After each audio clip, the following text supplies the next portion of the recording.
జరిగిన సాధారణ మున్సిపల్ ఎన్నికల్లో ఎలక్షన్ కౌంటింగ్ అయిపోయిన తర్వాత నేను కాంగ్రెస్ పార్టీ రెండో వార్డు అభ్యర్థిని ఇంటికి వెళ్ళిపోయి ఇంట్లో ఉన్న సమయంలో కింద పెద్ద పెద్ద సౌండ్లు వచ్చేసరికి కిందికి వచ్చి చూసేసరికి మా ఆఫీస్ దగ్గర ఉన్న మా కార్యకర్తలపై బీఆర్ఎస్ పార్టీకి సంబంధించిన వ్యక్తులు దాడి చేస్తున్నారు.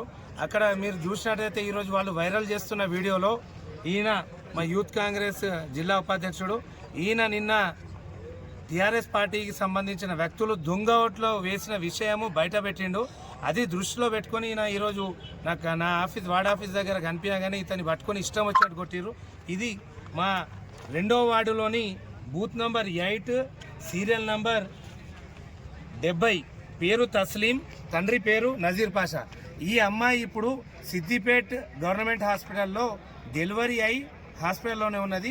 ఈ అమ్మాయికి సంబంధించిన దొంగ ఓటు అనేది అతని తండ్రి దగ్గరుండి మరి వేయించిండు. ఈ అమ్మాయి తండ్రి 7వ వార్డులో టీఆర్ఎస్ పార్టీ బూత్ ఏజెంట్గా కూడా ఉన్నాడు. ఈ విషయము జమీల్ బయట పెట్టడంతో ఈరోజు నా ఆఫీస్ దగ్గర జమీల్ కనిపించగానే వీడేరా వాడు బయట అంతా చెప్తున్నది, వీడిని తన్నుర్రా అనుకుంటా వీని మీద పడి ఇష్టం వచ్చినట్టు కొడుతూ అది అడ్డుకోబోయిన కరణ్ రెడ్డి అనే మా ఇంకొక కార్యకర్తకు సంబంధించిన ఫోటో జూమ్ చేసి మీరు ఆ వీడియో క్లియర్గా చూడండి. ఇతన్ని కొడుతుంటే కరణ్ రెడ్డి అడ్డం పోయి ఆపుతుంటే ఈయనకు సంబంధించిన ఫేస్ అనేది జూమ్ చేసి ఈయన దాడి చేసిండు అన్నట్టుగా చిత్రీకరించారు.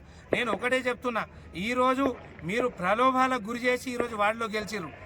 ఇదే అభ్యర్థి 4-5 రోజుల కింద దాదాపు 300-400 ప్యాకెట్లు ఓటర్లకు పంచడానికి ఒక దగ్గర డంప్ చేస్తే ఎలక్షన్ కమిషన్ వారు పట్టుకున్నారు.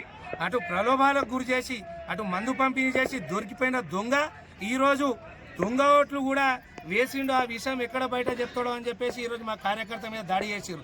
ఈరోజు నిజంగా మీకు సిగ్గుశరం ఉంటే మీరు గెలిచింది ఎన్ని అడ్డదారులు దొక్కి ఎన్ని దొంగ ఓట్లు వేయించుకొని గెలిచిర్రో జనాలు చూస్తున్నారు. నేను ఇప్పుడే చెప్తున్నా, మా కార్యకర్తల జోలికి వస్తే ఊరుకునేది లేదు. ఈరోజు నా పార్టీ ఆఫీస్ మీద కూడా దాడి చేసి చైర్లు ఇరగొట్టి లోపల ఉన్న ఫ్లెక్సీలు కూడా మొత్తం చింపేసారు.